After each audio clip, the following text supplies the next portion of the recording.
అండి. ఫస్ట్ నా self introduction ఇస్తాను. ఇంట్రడక్షన్ ఇచ్చిన తర్వాత అసలు నా ఛానల్‌కి ఏమైందో చెప్తాను. ఆ తర్వాత అసలు నీ ఛానల్ ఎందుకు స్టార్ట్ చేశాను, ఎక్కడి నుంచి నా ఛానల్ ఎక్కడికి టర్న్ అయింది, ఇప్పుడు ఛానల్ ప్రెజెంట్ పొజిషన్ ఎక్కడ ఉంది, నేను చేసిన మిస్టేక్స్ ఏంటి అనేది క్లారిటీగా మీకు ఎక్స్ప్లెయిన్ చేస్తాను.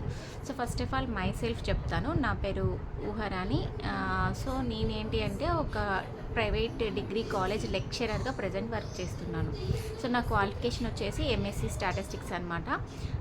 సో నేను కొద్ది రోజులు కెరియర్ బ్రేక్ రావడం వల్ల సో నేనేం చేశాను అంటే హౌస్ వైఫ్గా ఉండాల్సి వచ్చింది. ఆ టైంలో కిడ్స్ కేరింగ్లో ఉన్న టైంలో నేను ఫస్ట్ ఛానల్ స్టార్ట్ చేశాను. ఇది నా ఛానల్ స్టార్టింగ్ అనమాట. అయితే నా కెరీర్కి కొంచెం గ్యాప్ వచ్చింది లెక్చరర్ ఫీల్డ్కి. సో అప్పుడు ఏం జరిగింది అంటే చిన్న పిల్లలు ఉన్నారు. సో కేరింగ్ తీసుకునే వాళ్ళు ఎవరు లేరు. సో ఇద్దరు పిల్లలు అయ్యేసరికి నేను ఇంకా ఇంట్లోనే ఉండాల్సి వచ్చింది. ఎట్ ద సేమ్ టైము నేను ఏదో ఒకటి చెయ్యాలనే ఇంటెన్షన్ మాత్రం ఎప్పటికీ ఉంటూ ఉండేది. సో అలా ఈ ఛానల్ని నేను ఎట్లా స్టార్ట్ చేశాను అంటే పిల్లల వీడియోస్ని ఫస్ట్ నేను స్టోర్ చేసుకోవాలి. నా ఫోన్ స్టోరేజ్ ఎప్పుడు ఎక్కువ ఫిల్ అవుతుంది కదా, మనం ఎక్కువ మెమరీస్ షూట్ చేస్తున్న కొద్దీ. అలా నా ఫోన్ మెమరీ స్టోరేజ్ అయితే ఫుల్ అయిపోతుంది. ఇంకా ఇట్లా లాభం లేదని చెప్పేసి యూట్యూబ్ అనేది ఒకటి క్రియేట్ చేసి అందులో నేను పెట్టుకుంటే మా పిల్లలు ఎంత పెద్దగైనా కానీ సరే ఆ వీడియోస్ చూసుకుంటారు, వాళ్ళ మెమరీస్ వాళ్ళు సేవ్ చేసుకున్నట్టు ఉంటుంది అని చెప్పేసి నేనేం చేసా, ఫస్ట్ ఛానల్ అట్లా నేను క్రియేట్ చేసుకున్నాను. అండ్ నా ఛానల్ నేమ్ వచ్చేసి మగువ అనమాట. అసలు ఆ మగువ అనే నేమ్ ఎందుకు పెట్టాల్సి వచ్చింది ఆ లాస్ట్కి అనేది కూడా నేను మీకు ఎక్స్ప్లెయిన్ చేస్తాను. ఫస్ట్ మా పిల్లల వీడియో స్టోర్ చేయడం కోసం స్టార్ట్ చేసిన ఈ ఛానల్ ఈరోజు నియర్లీ 4K దాటారు సబ్స్క్రైబర్స్. 5K నియర్లో ఉన్నాను. అండ్ చాలా మంచి సపోర్ట్ కూడా ఉంది. ఇన్స్టాలో మంచిగా నేను ఛానల్ రన్ అవుతుంది. అండ్ నెక్స్ట్ ఫేస్బుక్లో కూడా ప్రొఫెషనల్ డాష్ బోర్డ్ అయితే ఓపెన్ అయింది. నేను మానిటైజేషన్కి ఎలిజిబుల్, బట్ నాకు వ్యూస్ రావట్లేదు అన్నమాట. ఎర్నింగ్స్ అనేవి స్టార్ట్ అవ్వలేదు. నేను మానిటైజేషన్కి ఇన్స్టాలో అండ్ ఫేస్బుక్లో అయితే ఎలిజిబుల్ అయ్యాను, బట్ నాకు వ్యూస్ అనేవి పెరుగుతున్న కొద్దీ నాకు ఎర్నింగ్ అనేది స్టార్ట్ అవుతుంది. అయితే ఇంకా యూట్యూబ్లో మాత్రం నా మానిటైజేషన్ కంప్లీట్ అవ్వలేదు. దానికి కూడా రీజన్ నేను తర్వాత చెప్తాను. ప్రజెంట్ అయితే నేను ఛానల్ స్టార్ట్ చేసిన ఫస్ట్ థింగ్ అది. ఆ తర్వాత ఏం జరుగుతుంది, పిల్లలు పెద్ద అవ్వడము, వాళ్ళు స్కూల్కి వెళ్ళడము, ఇంకా కొంచెం టైం అనేది వాళ్ళతో తగ్గుతుంది నాకు. సో ఈ తగ్గిన టైంలో వాళ్ళు స్కూల్కి వెళ్ళినప్పుడు ఏం చేశానంటే నేను కుకింగ్ వీడియో స్టార్ట్ చేశాను అనమాట. సో వాళ్ళ కోసం ఏదైనా స్పెషల్ చేస్తేనో, నేను ఏదైనా కొత్త వంట నేర్చుకుంటానో, లేదా అలా కుకింగ్ నుంచి కొంచెం ఇక్కడ నుంచి యూస్ఫుల్ అయ్యేవి చేద్దాం ఇంకా నేను అని చెప్పేసి ఛానల్ని కొంచెం టర్న్ చేసి యూస్ఫుల్ అయ్యేవి స్టార్ట్ చేశాను. ఫస్ట్ క్లీనింగ్ బ్రష్ గురించి, టాయిలెట్ క్లీనింగ్ బ్రష్ ఒకటి కొన్నాను. సో దాని నుంచి స్టార్ట్ చేశాను. ఆ తర్వాత కుకింగ్ నుంచి ఏం చేశాను అంటే కుకింగ్ ఎవరైనా చేస్తారో నాకు ఇన్ఫర్మేషన్, కొత్త విషయాలు తెలుసుకోవడం ఇంట్రెస్ట్ ఉంటుంది అనమాట. సో నేను తెలుసుకున్న కొత్త విషయాన్ని ప్రతిరోజు ఒక ఇంట్రెస్టింగ్ ఫ్యాక్ట్గా నేను రీల్స్లో వాయిస్ ఓవర్ ఇచ్చుకుంటూ వచ్చాను. ఆ తర్వాత ఆ వాయిస్ ఓవర్ కాస్త ఏమైంది, కొన్ని రీజన్స్ వల్ల, సిల్లీ రీజన్సే అవి, అంటే అంత సీరియస్గా తీసుకోవాల్సినవి కాదు, నన్ను హర్ట్ చేసే విషయాలు అనమాట. యూట్యూబ్ చేస్తున్నావా అని చెప్పేసి అందరూ కొంచెం అడగడం మొదలుపెట్టారు. ఇంకా నాకు అసలే కొంచెం హైపర్ అనమాట. ఎవరైనా నన్ను అది చెయ్యొద్దు అంటే అది తప్పు లేకపోతే ఖచ్చితంగా చేసే తీరుతా, అలాంటి మెంటాలిటీ ఉంటుంది అనమాట నాకు. సో ఏం చేశాను, నేను చేసేది అయితే మిస్టేక్ కాదు. కిడ్స్ వీడియో స్టోర్ చేసుకున్నా ఫస్ట్, తర్వాత కుకింగ్ వీడియో ఏమైనా ఇంట్రెస్టింగ్ ఫ్యాక్ట్స్ ఉంటే చెప్తున్నా, నా వాయిస్ ఇచ్చుకుంటూనే కుకింగ్ చేస్తున్నా. సో దాంట్లో నేను కనిపించట్లేదు కదా, నేను చేసే మిస్టేక్ ఏం లేదు కదా, వీళ్ళు ఎందుకు నన్ను ఇట్లా డిగ్రేడ్ చేస్తున్నారని చెప్పేసి ఇంకా నేను అపీరెన్స్ లైవ్ ఇవ్వడం మొదలు పెట్టేశాను. ఇంకా నార్మల్గా వీడియో షూట్ చేసి అప్లోడ్ చేసుకుంటూ వచ్చా. ఆ తర్వాత ఇంకా కొంచెం బాబు కూడా పెద్దగా అవడం, కొంచెం అప్పుడే ఇంకా హాఫ్ డే స్కూల్ స్టార్ట్ అనమాట. సో ఇంకా బాబు హాఫ్ డే స్కూల్ స్టార్ట్ అవ్వడం వల్ల ఏమైంది, ఇంకా నేను కొంచెం అంటే ఇన్ఫర్మేషన్ గ్యాదర్ చేసుకోవడం, ఒక ఇన్స్పిరేషనల్ స్టోరీస్ చెప్పడము, ఆ తర్వాత ఇంకా ఈ మంచి ఏమైనా గుడ్ థింగ్స్ ఉంటే వాటి గురించి గ్యాదర్ చేసుకొని స్క్రిప్ట్ రాసుకొని దాని గురించి ఎక్స్ప్లెయిన్ చేయడము, కుంభమేళా గురించి చెప్పడము, నాకు తెలిసిన విషయాలు నేను ఆ రోజు తెలుసుకొని ఎగ్జైట్గా ఫీల్ అయిన విషయాల గురించి ఎక్స్ప్లెయిన్ చేయడము, నా వంతుగా ఏదైనా కొంచెం మంచివి ఇంకా స్ప్రెడ్ చేసినట్టు ఉంటుంది అని చెప్పేసి ఇట్లా ఛానల్ని కొంచెం ముందుకు తీసుకొస్తూ వచ్చా. వన్స్ ఒక డే నాకు అర్థమైంది ఏంటి అంటే అసలు నేనేంటి, నేనేం చెయ్యాలి, నేనేం చేస్తున్నా, నాకు ఏది కరెక్ట్, అసలు నేను దేనికి సూటబుల్ అని చెప్పేసి అన్ని రకాలుగా పబ్లిక్ నేనేం చెప్తే ఎక్కువ మంచిగా రియాక్ట్ అవుతున్నారు, వాళ్ళకి నేను చెప్పే విషయాలు ఏవి ఎక్కువ ఇంట్రెస్ట్గా ఉంటున్నాయి అని చెప్పేసి నాకు నేను ఒక అనాలిసిస్లోకి వెళ్ళిపోయాను అనమాట. సో నేను అట్లా ఫిల్టర్ చేసుకుంటూ వస్తున్న ప్రాసెస్లో ఒక స్టెప్ దగ్గర నేను ఏం చేశాను అంటే కాలేజ్లో అంటే మళ్ళీ రీజాయినింగ్ అవడం, కెరీర్ స్టార్ట్ చేసుకోవడం ఇవన్నీ జరుగుతున్నాయి. ఈ టైంలో నాకు ఏమనిపించిందంటే అసలు నేను ఇన్ని జాబ్స్ కోసం వెతుకుతూ ఉంటా, నా మైండ్ అంతా సెకండ్ ఇన్నింగ్స్ కోసం స్టార్ట్ చేయాలని చెప్పేసి తప్పిస్తూ ఉంటా కదా.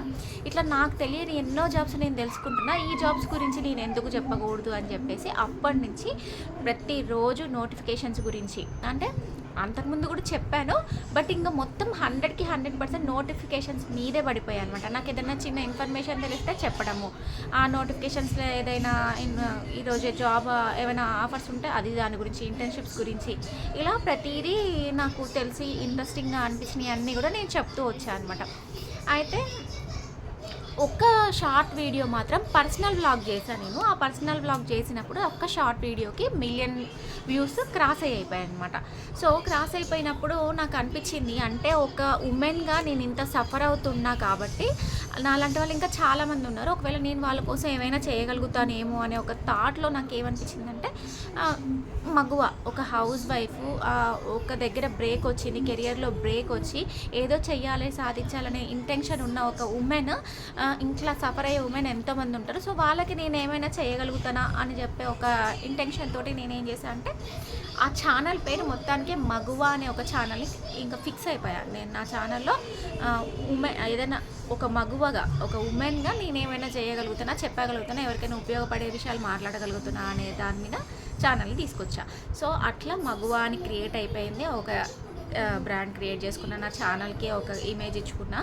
అండ్ ఆ మగువ అనే ఛానల్ లోగో కూడా మీరు చూసినట్టయితే అబ్జర్వ్ చేయండి, నా ఛానల్ లోగోని కొన్ని రిస్ట్రిక్షన్స్తో ఒక ఉమెన్ ఇన్సైడ్ బందీ అయి ఉంటుంది అనమాట. అంతే నిజంగానే ఒక ఏజ్కి వచ్చిన తర్వాత చాలామంది లేడీస్ ఏంటంటే వాళ్ళలో ఎన్నో ఇంటెన్షన్స్ ఉంటాయి, బయటికి తీసుకురావాలి, వాళ్ళు బయటికి రావాలి, ఎంతో చేయాలి, ఏదైనా సాధించాలి.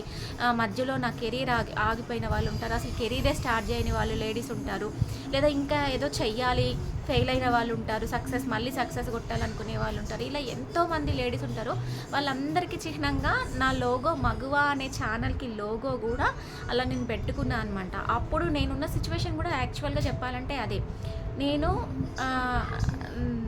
నా కెరీర్ని ఒక దగ్గర ఆపుకున్నా, స్టడీని ఒక చోట ఆపుకున్నా, మళ్ళీ రీజాయిన్ అయ్యా, మళ్ళీ కెరీర్ని ఆపుకున్నా, మళ్ళీ రీస్టార్ట్ కొట్టా. అండ్ ఈ కెరీర్ కాకుండా అసలు నా టార్గెట్ని నేను రీచ్ అవ్వాలి అనే ఒక ఇంటెన్షన్తో నా మైండ్ ఎప్పుడు ఉంటుంది. సో దాని మీద ఎక్కువ ఫోకస్ చేస్తూ ఉంటా. ఆ సర్చింగ్లో నాకు ఏదైనా గుడ్ థింగ్ కనిపిస్తే దాన్ని షేర్ చేయడానికి ఇంట్రెస్ట్ చూపిస్తూ ఉంటా. ఇది నా ఛానల్ మెయిన్ ఇంటెన్షన్ ఇది. అయితే నేను ఇప్పటి వరకు చెప్పిన చాలా జాబ్ నోటిఫికేషన్స్లో మే 8న ఒక జాబ్ నోటిఫికేషన్ గురించి చెప్పా, ఇంటర్న్షిప్ గురించి చెప్పా. సో ఆ ఇంటర్న్షిప్కి రిస్ట్రిక్షన్ వచ్చింది అనమాట ఆ ఇన్స్టాగ్రామ్ నుంచి.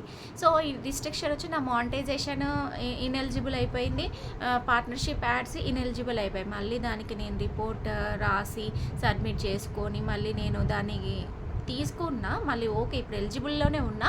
బట్ ఆ వీడియోకి అసలు అంత మంచి ఇన్ఫర్మేటివ్ వీడియోస్కి ఎందుకు వీళ్ళు ఇట్లా ఇన్ఎలిజిబుల్ చేస్తున్నారు అనేది నాకు కొంచెం అర్థం కావలేదు.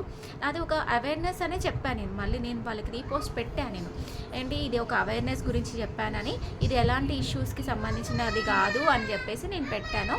సో ఇట్లా ఇది సెకండ్ టైం అనమాట నాకు ఇన్స్టాలో జరగడము. మానిటైజేషన్కి ఎలిజిబుల్ అయిన తర్వాత మళ్ళీ క్యాన్సిల్ అయితే అసలు అది మనం తీసుకోలేము. అస్సలే ఎర్నింగ్స్ స్టార్ట్ కాలేదు నేను చేసిన పనికి. దానికి కూడా నా మిస్టేక్ ఉంది. ఒక కన్సిస్టెన్సీలో ఒక వర్క్ మనం చేయకపోతే దాని నుంచి రిజల్ట్ అస్సలు రాదు. దాంట్లో నాదే ఉంది మిస్టేక్. సో ఆ కన్సిస్టెన్సీ అనేది నా దగ్గరే మిస్ అయింది. Okay, I will agree that.